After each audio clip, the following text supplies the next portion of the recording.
Welcome to day 2 of Catch the Wave, Build Your Business, SunStar's 2021 virtual conference. My name is Melissa Murphy, and I'm Executive Vice President and partner with SunStar Strategic. Along with my colleagues, I've been building brands and growing asset management firms for many years. A quick word about SunStar.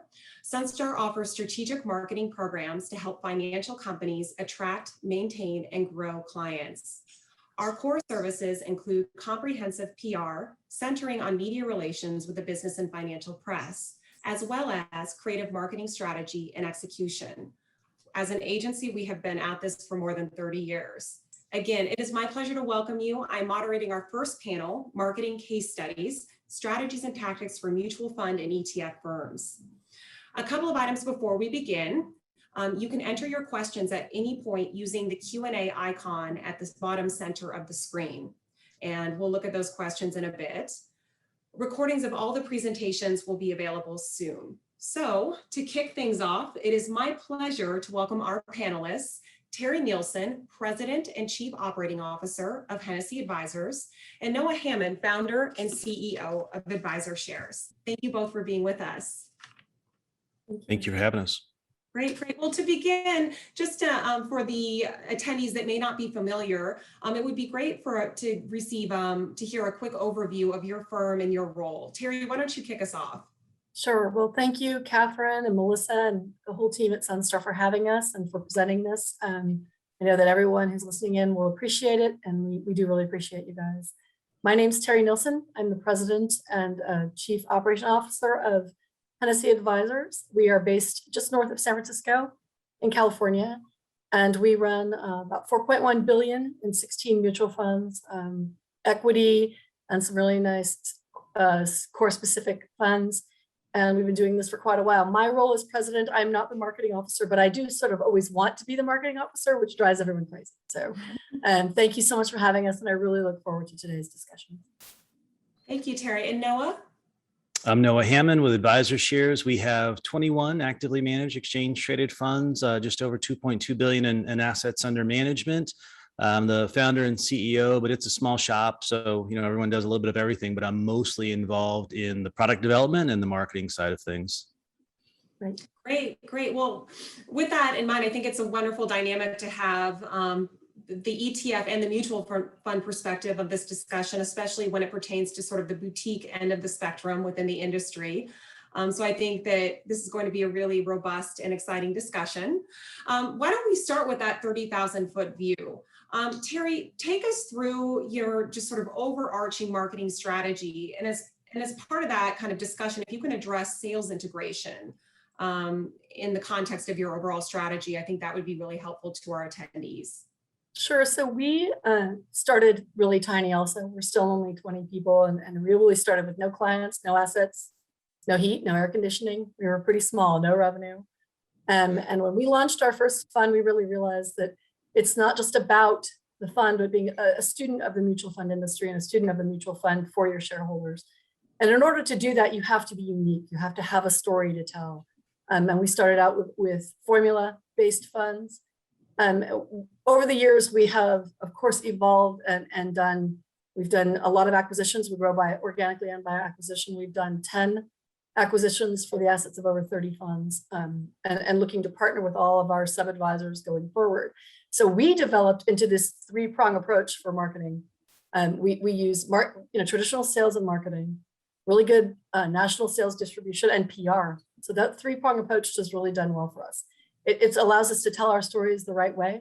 We have about 130 media hits a year, and have averaged that about the last 10 years in our relationship with SunStar. And it's because our PMs and our founder, Neil Hennessy, really have an amazing rapport. And it really has to do a lot with using those things integrated. We use a lot of our media hits as third-party sort of credibility on our website and in our email marketing. And it really has become its own engine.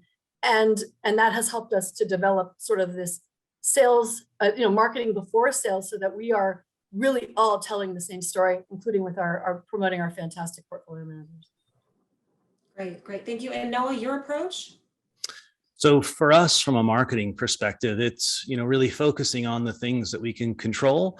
And part of the challenge with being an active shop, from a marketing perspective, you can't control things like performance, and you can't control things like what's going on in the market at any given time. So for us, the focus really is on two areas. One, social, which I know is new and growing and developing and incredibly challenging to do under a FINRA environment.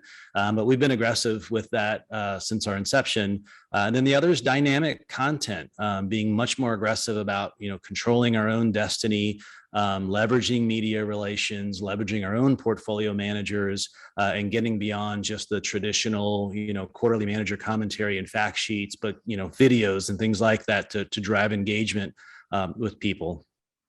Great, great. So yeah, let's talk a little bit more, the next level down about these different tactics. I think you've each mentioned some of the things that you're doing, but can you give a more like a broader scope beyond the sort of central focus tactics to, sort of all the other things that you might be doing that you think, that quite frankly are working. Noah, can you continue along that path? Sure. What we've tried to do is look at other industries and try to come up with the things that people like and enjoy and see where we can adopt that, in a financial services model or an asset management model, really, right? And so, we always describe ourselves as somewhat similar to iTunes. And I think Terry kind of mentioned this as well in terms of working with underlying sub-advisors. We do as well and have our own proprietary products, but trying to create a platform and a brand under the AdvisorShares name where people can come and select different managers, different strategies, different styles, and use them in a sense to build their own, investment portfolio playlist, right? And you can add music and remove music to it. And so trying to take that approach from a business model perspective, unique managers, unique stories, and very different in some instances, long funds and short funds. And then the other part is really, think about the Netflix model, right? And the way people consume content and video these days. For us, it just is simply trying to kind of follow that model, keep creating content, whether it's our own original content or leveraging our underlying sub-advisors, make it available, let people watch it when they want to watch it, not on your schedule, but on their schedule, make it consumable and make it consistent and hopefully make it interesting. And those are two of the important things that really drive what we do.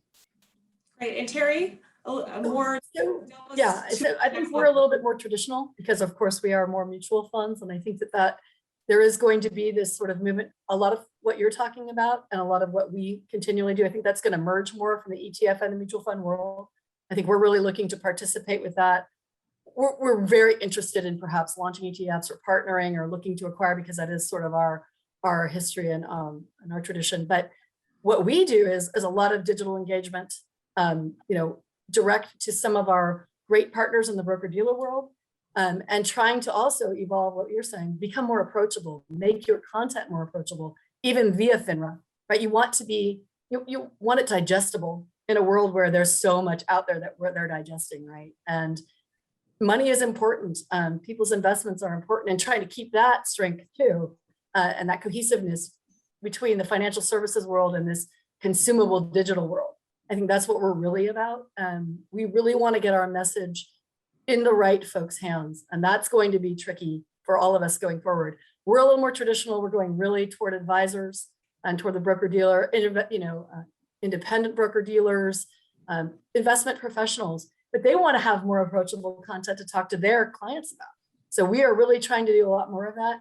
Some of that's driven from our sales guys. What are they hearing? What are they understanding? And we want to be nimble enough to digest that and turn it around in really good, approachable content on every platform, whether that's going towards social media and, like you said, tricky with FINRA, or even in something like this where you're really making sure that your audience feels like they can make your content approachable, that they want to listen. Right. Great, really great point, Terry. So Noah, it's no secret that there's still sort of a trend in product proliferation within the ETF business. Can you describe for us a successful ETF launch from a marketing perspective?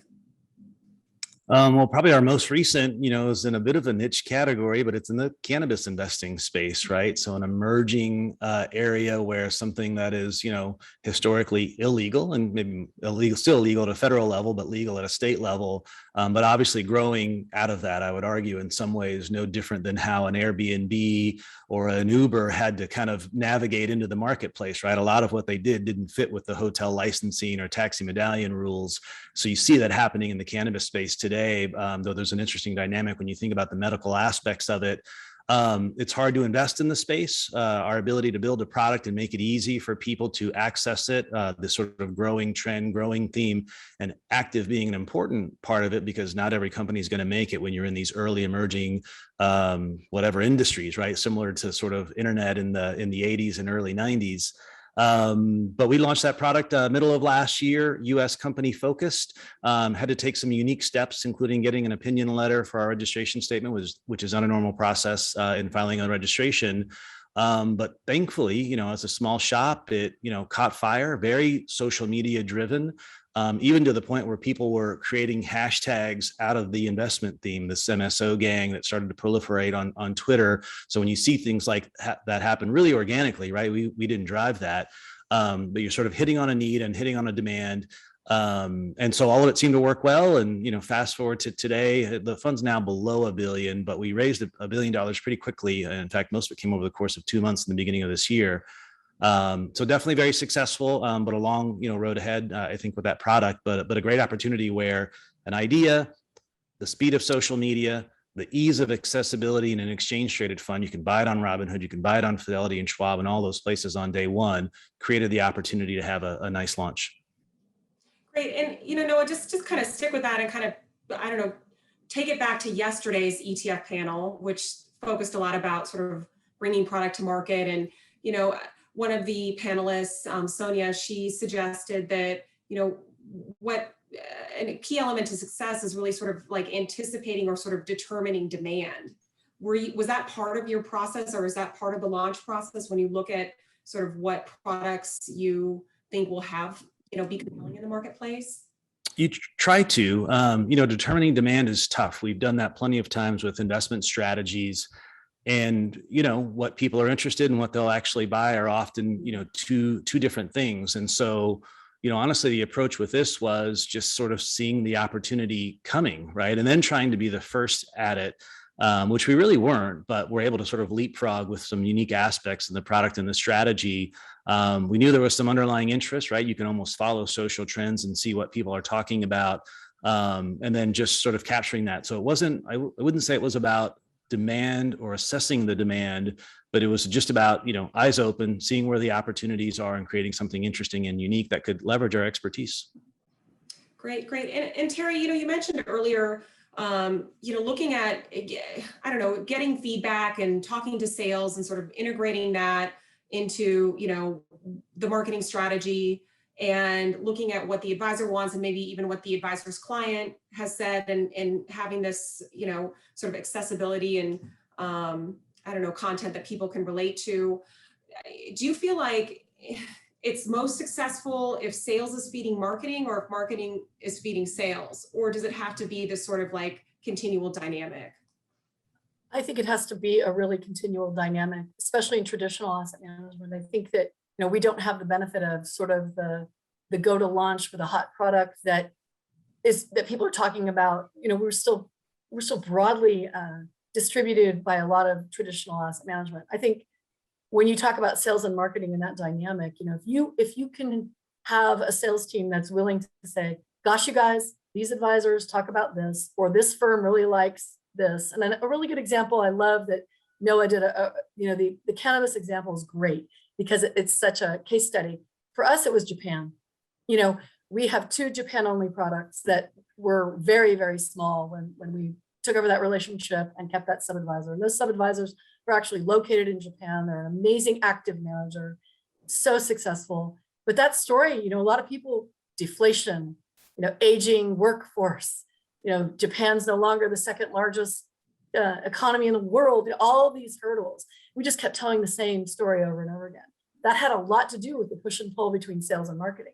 Marketing looking for unique ideas and ways to position Japan and our sub-advisors and our sales folks willing to have that conversation and continue to have it. And those funds, when we first got them, were about 50 million, and they're at $1 billion. And that's through a lot of, blocking and tackling, but also a lot of just great content and delivery based on the dynamic of our sales and our marketing team. Now, throughout that time, we also developed a really unique CRM with great consultants that help us really customize that. And we went from just grabbing that and throwing out 100,000 emails to everybody on discovery list to really doing a ton of segmentation, a lot of owner versus prospect, scoring, SEO, sales automation, all those things that you hear all the time. And it is a big outlay of money and time and commitment. But our team did that with, our folks at corporate development and our marketing team and our sales team. Everyone had to get on board. I had to turn off the sales guys' old, I'm using Outlook, and said, you're going to use this program so that we could integrate and be more dynamic and be able to be more nimble. Because even in traditional asset management, you want that story in the hands of your owners and your prospects quickly, and you want them to talk about it. You want them to feel comfortable about it. I mean, Japan's such a great story. But we were talking about it the other day for our sales team. Right now they're saying going for green because it's going to be the most, eco-friendly Olympics. Of course, there's no one there, but how the gold medals are made of recycled cell phones. So there's all these great stories, and a lot of the companies in Japan pivot to that great story, and then our portfolio managers tell it, and then we're able to tell it to our team. So I think that's a great question, but I do think it's a commitment of all of your team, your technology, your sales, and your marketing to say, we're in this together. Let's pivot, let's be quick, and let's be smart about how we deliver. And I think that's where we've been very successful. And we use our PR too, because if we can get our PMs to do a really nice interview or a really nice TD Ameritrade piece and get that onto our websites or onto our digital communications, it just supplies even more that supports the great content that we've got and supporting their portfolio management style. So that's really important. Great, thank you, Terry. And now, how do you approach CRM at AdvisorShares? So for us, especially as a smaller business, it's important. As simple as we can make the process for what we do and integrate things, the better. So, whether you register on the website and it comes, for us straight into Salesforce, kicks in a task for an investment consultant who's also connected into Salesforce to follow up. Whether it's, delivering content through Salesforce and then seeing, who's clicked on things and who's engaged on things. And even for us, at least trying to take it to that next level, we can start to get to the point where we can develop, more dynamic content. So in an email, you're getting the things that you're really interested in, especially with so many products in our lineup. But still, cross-selling and presenting new ideas to really customize it for the user's experience. It's important. CRM, integrating those tools and technologies, your website to the CRM, to what you're delivering in content, and trying to connect all those, and then plugging the analytics to it all to see where you're getting traction, and overlay that with assets, which at the end of the day is, absolutely the most important for us. It's important to do, certainly as a small firm, but for more and more people, it's critical. Right. I know we had a question submitted before a couple weeks ago that I think is really interesting. And I feel like AdvisorShares is sort of cutting edge on this, or at least very clever. What's the importance of an ETF's name and ticker? It's really important. Most people don't refer to an ETF by its name. They refer to it by its ticker. So the ticker selection is definitely, very important. And you've seen with other firms. I mean, I think there was even a potential lawsuit at one time between two firms. I think it was State Street and maybe PowerShares at the time over tickers. Like, it's really important from an asset management perspective and a branding perspective. So, very important. And the ticker, again, far more than the name. And like YOLO, like how do you like, do you brainstorm as an team? We did. We did. It was actually an internal process. We talked about it, again, as a small firm trying to make your way, coming up with an idea, right, of what to do from a ticker symbol perspective, which isn't exactly a ticker symbol that follows, because that's our global cannabis strategy. And it's interesting too, when we made the decision internally, we definitely questioned it. Was it sort of too silly, too goofy, too whatever? Went with it, right? As a small business, you can, take more risks like that. I think overall, very well received and got us a lot of, recognition and attention, but there was still, 5-10% element where you could kind of see the feedback on social media where some people who especially are, very engaged in the cannabis category from a medical perspective felt like maybe it was too silly and too light relative to the category. And it's finding a balance. Our consistent response was, thank you for the feedback. And we certainly understand how you feel. It's just a ticker symbol, and it's just a marketing tool for an investment strategy that certainly has a broader purpose. But it's not meant to, say anything about the industry, and it's meant everything for marketing. Mm-hmm. So, you had to deal with that a little bit, but in hindsight for us, I think it really worked. It got us a lot of attention. We saw an uptick in the assets, certainly for that product. And then when we followed on with the MSOS ETF, which is sort of more traditional, it all worked really well for us, I think. Great. Let's redirect. Terry, so we've talked over the years, about the difference between earned media, the work that we do with the business and financial press, and, in other types of content. And we've, of course, seen the evolution of the media. There's fewer publications, fewer journalists. And so with, especially, I would say, the advisor-read category of media, the sort of like the best way in is through the kind of the sponsored content route. Can you talk with me a little bit about what Hennessy has done over the years with sponsored content, any results you might have had, or maybe if you haven't done as much, why? Yeah, I think that's a really good point. I think that, we have sort of shied away from sponsored content because we're so small. It's just such a big number. And we really have pivoted toward relying on SunStar and our other contacts to really build our brand via media. And again, like I said, we've averaged about 130 media hits over the last 10 years.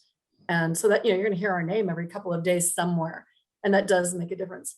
I also think that it helps with a lot with retention, because in the advisor world, even though there are fewer publications and maybe fewer reporters, there's still a lot of credibility that goes on with being in those traditional places. And I think that if you are going to have some retention and have some credibility long-term, it is important for your PMs to be in those traditional areas. But I have been really impressed with the pivot that SunStar has done in the last year for us, especially via 2020, and expanding the quality and the level at even at some of the firms. Like I said, TD Ameritrade is one that I think we've been using a lot, and we've been getting some good feedback there. We customize a lot of our content for the users that we have, Morgan Stanley, UBS, et cetera. I think that having a good content partner helps a lot. And I think we utilize that media on those zones. It is really something that you can't just start and think, oh, it's going to be great next week and over. It's not a flash in the pan thing for that traditional side. I also think it can leverage over to a lot of what Noah was talking about, the sort of fast social media climb. I think, like I said before, I think there's going to be a more hybrid approach as we go forward. A lot of what Noah's doing, a lot of what we're doing combined. I think you're going to still need some of the traditional banks to promote and be able to not promote, but really to be able to distribute your product over time. And I think that we are just starting to look at sponsored content in a different way, more as a digital campaign than as necessarily just a media campaign, because that's what's emerging, is where people are getting their information. It is a lot more about LinkedIn and Reddit and those places, right? But how do you retain those assets? And so that's the niche. I'm sure, Noah, you guys are thinking about that every day. How do you then retain this momentum? Because if it's just a momentum trade, we've all been there. You've got to have some kind of combination of both. So we're looking at a little bit, putting our toe in there. I think that one of the things that we look at is the ROI of that and what that really means. But that's a big combination of our whole process. I think when you look at the media and what we've done over the years, instead of sponsored content, it kind of equates to about in 2020 for about 3.5 million, what we would have had to pay to get on those places. That's a great leverage for a small firm, but it is a big commitment of all our PMs and our content folks and FINRA and getting all those things in the right places. And we're just tipping our toe in some sponsored stuff on LinkedIn. And so far we're getting some great feedback, and that will grow as we grow into that side of the business. And hopefully we can do that with a partner in the future in the ETF space too. So retention's a big part of it, I think. Yeah, no, could you address that from your perspective? And then also just maybe if you could whittle down a little bit, say, tell us really specifically within social where you are and where you're seeing the most sort of engagement and sort of interest. Sure. So we're somewhat similar to what Terry just described. Historically have not been, sort of big fans of sponsored content or traditional advertising in traditional media locations. We've always been a part of, I would say historically we distributed through, the broker-dealer platforms and through financial advisors. We still do today. And then we would focus in on events, conferences, and things like that. And we've gone through a weird transition, over the course of the year. We'd always been, aggressive in terms of social media, what we can do in the past versus what we can do in the day, and continuing to expand it. But really sort of coming out of this COVID environment, we're sort of coming to a conclusion on a handful of things, right? Never been a fan of sponsored content, won't be probably tomorrow. But even these things with conferences, where there's so many of them and, you're writing checks for each one of them, and feels like sometimes you're spinning your wheels a little bit. For us, we look at as a firm coming out of COVID and have, more than doubled our size without going to a single conference. It really makes you question, the investment that you put into those things. And similar to what Terry said, where we have, I guess you'd call sponsored content, it is in social ads. And so we've been most aggressive on Twitter, which is where we find the most, financial engagement, but some of it is just a function of our size. We need to be more aggressive with Facebook ads and with LinkedIn ads as well. And I think in part the answer, maybe Terry, to your question in terms of, once you have that sponsored content there or ads really, how do you stay engaged with them, right? Because especially for us in the ETF space, we have very little data on who our clients are. But what I think that you do is that you have to have that component of your own original and dynamic content. So if I get an ad that comes across, your attention on, let's call it LinkedIn, and it piques your interest enough that you click on it and you click through, if I've got you, but I'm not following up with original and our own stuff in that same thread where you like to consume some of that content, I'll lose you, right? I won't help you get to that, making that decision. Or once you've made that decision, it might be more cyclical and you might, leave later for something else that looks more interesting that caught their eye. So for us, it's really changed our mindset, social, sponsored content, where one of the nice things about the digital platforms is you can control it by product, by spend, and you can do it, minute by minute, quite frankly, though that's probably not a good use of your time. And so for us right now, and we do, for example, just a daily streaming show we call the Alpha Nooner, 15 minutes, check in, we'll talk about a few things, we'll answer your questions, then kind of move on from there. And if we can get it in replay, we try to, but sometimes the things that you say live don't always work from a replay perspective. But we push them down 4 primary channels, YouTube streaming, Twitter, of course, Twitter/Periscope, I guess. We've just now finally got LinkedIn. So for those of you looking at LinkedIn, it's an application process, and it took us a while to get on live streaming for LinkedIn, and then Facebook, right? So Twitter, Facebook, LinkedIn, and YouTube are our 4 primary channels. We haven't gone as far as to look at, Instagram or TikTok yet. But maybe we should at some point. It does seem like there is I would love to see you do a TikTok. No, I'm being honest right now.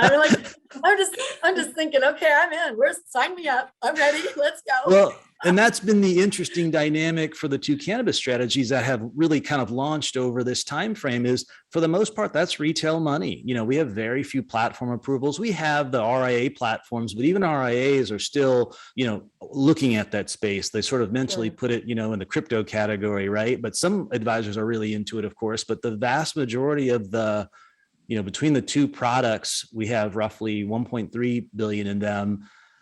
80% is retail. So, again, the mindset is probably stay away from conferences, still embrace financial advisors, but there's a lot of opportunity going to direct to retail, and you control the relationship a little bit more because that's becoming more challenging. I'm competing with Schwab in the ETF space. So if I can find my own way and still participate on their platform, it's the best opportunity for us. Oh, really creative. So Terry, are you still with us? I'm here. Okay, I'm sorry. Like your screen might.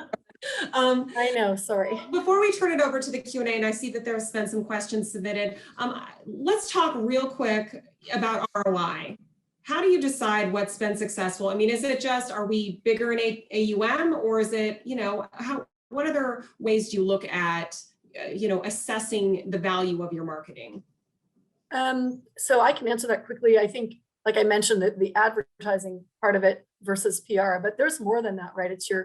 I think one of the things that Noah really hit on that we talk about so much is this evolving customer journey. You click, where do we take you? Where do we take you? Where do we take you? You have to invest in that technology. You have to invest in it all the time. You have to be willing to evolve it constantly. Trust your partners, grow that, get engaged, do it yourself so you can see what your customer journey is like. Is it playful enough? Is it interesting enough? Is it fun enough? I mean, because that's becoming, even for the traditional asset manager, people want light engagement that gets them to the right answer. And you have to have performance. You have to have a good story. You have to be honest and you have to have a good integrity. But if you can't take them on the right journey, and that is a big, it's like having 2 more employees, the amount of money you need to put into the right kind of technology for that full engagement. I mean, that's what I really believe. And I think that I've made a huge commitment to that. As president of the company, I think that's something I will always believe in, is this technology to support every single person in the firm, but especially those at that level. And I think that's really important. So I'm sorry, guys, I'm in a hotel room. I don't know why my phone. Room service. Housekeeping, yes, something. Oh, Noah, sorry, I'm sorry. I don't even know where the phone is. it says ROI, Noah.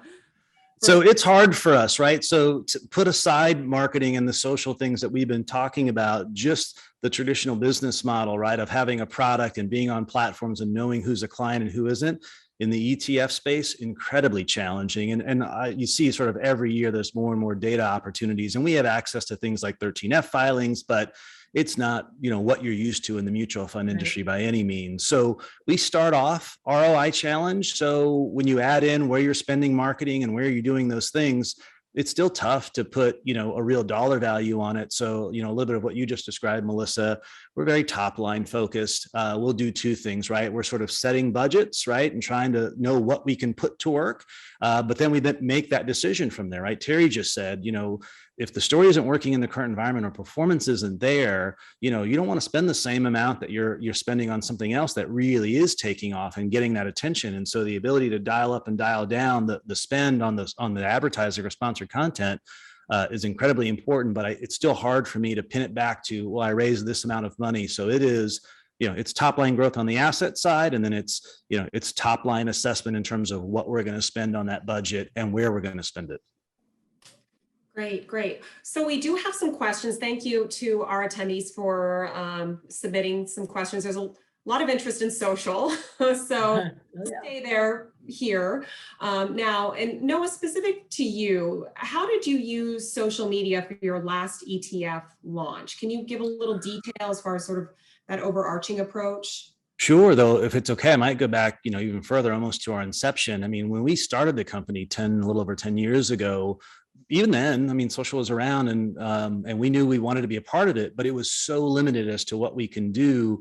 So in the early days, we would have an AdvisorShares Twitter account and we would post things, but they were never about products, never about buying an investment. And it always sort of thought leadership, things that, again, are away from the FINRA aspect. We always had a storage and retention system for it. And we had internal, I'll call it SEC RIA compliance overseeing it versus broker dealer FINRA overseeing it, because we wouldn't put any product content in there. So then 2 things I think for us happened over time. One, we actually found that people don't engage as much in a brand. Certainly if you're a huge brand, they do, but for us, and especially when you're smaller, like people don't know who they're talking to, right? You lose that social element of social media. So creating an account for me to be able to engage with people, we started to see a lot more traction and a lot more engagement and a lot more questions. So, that's something I would definitely point out to people to think about in their social media approach. And then really, credit to FINRA as things have loosened up in terms of their guidelines. Now we've got good policies and procedures in place that if, you look at our AdvisorShares account, you'll see we are talking about product and we are putting it through our broker dealer compliance process. Now, the environment we work in right now, it's twofold. The dynamic social media content is compliance approved, but not filed with FINRA. If I've got obviously sponsored content or ads, compliance approved and is filed with FINRA. And so you treat those things, obviously two different ways. But you can see over time, due to FINRA, updating their guidelines and policies and procedures, we've been much more aggressive in terms of discussing product in social content, and then the things that we're doing with live streaming and things like that for live engagement. So that's how for us it's really transitioned over time. Great. So Terry, what is the most effective and least effective marketing tactic you've ever implemented? Oh my gosh. Okay. Best and worst. That's crazy. I think way back, a long time ago, we did an ad in AARP, and it was just a direct advertisement, and we had a phenomenal response, thousands of postcards, and I don't think we raised very much. And so, of course, our founder, Nilsen, is like, we're never advertising again. That's it. But of course, now I think that's very different. I think the most successful ever really is doing our media and coupling that with our content and doing a lot of digital engagement. Much as Noah said, as FINRA has finally sort of really embraced that we are moving toward social engagement forever, I think that's starting to help too. But I do think ours has been really reaching out with good content digitally, and that has been our most successful of all time. And we do, support that with real hand-to-hand sales conversations. We still do think that it's such a personal thing, your investments over time, and we are a traditional asset manager. I think that if we can have a conversation with somebody, that's always going to be the best way to engage in the end. So I think our least was just a blanketed one-page advertisement. You're way more successful if you could keep touching and talking to someone over time, and they get that support by seeing Neil on CNBC or listening to Masa talk about Japan, and then our content and our performance backs it up. If you can check all the boxes, performance, products, and the people, I think if you can get to that point, you are always going to be successful, whether that's the ETF world for boutique or for us. We are both, Noah and I, up against thousands and thousands and thousands of competing products. And competing products. And how do we do that? You do it right. And I think if he's doing that and we're doing that, your most successful is going to be to get out your content in the best places that you can, but keep it going and keep engaging and keep updating it. Great, thank you, Terry. Look, I think we have time. Let's do one more question. Let's go back to social with Noah. There's an attendee here that's been on social media for a while, but they're having a hard time gaining followers. What do you suggest? What can they do? Do you have to put some more money into it? Do you have to sponsor? Like what's your advice? I started with a lot of racy photos of myself. I'm just kidding. We didn't do that. Yeah. You can do that on TikTok when you do your TikTok. It's definitely challenging, Maybe right? Not. But it starts with being sort of authentic and engaging and getting your thoughts out there. And it takes a while, I think, for people to warm up to you. I will say, there are little things that you can do to help. I love the question of sort of best and worst, things that have worked. But one of the first things that came to mind for me of the things that worked well that I think helped with this whole cannabis theme, as crazy as this might sound, but merch. We had our designer create this cool, it had a pot leaf with an American flag.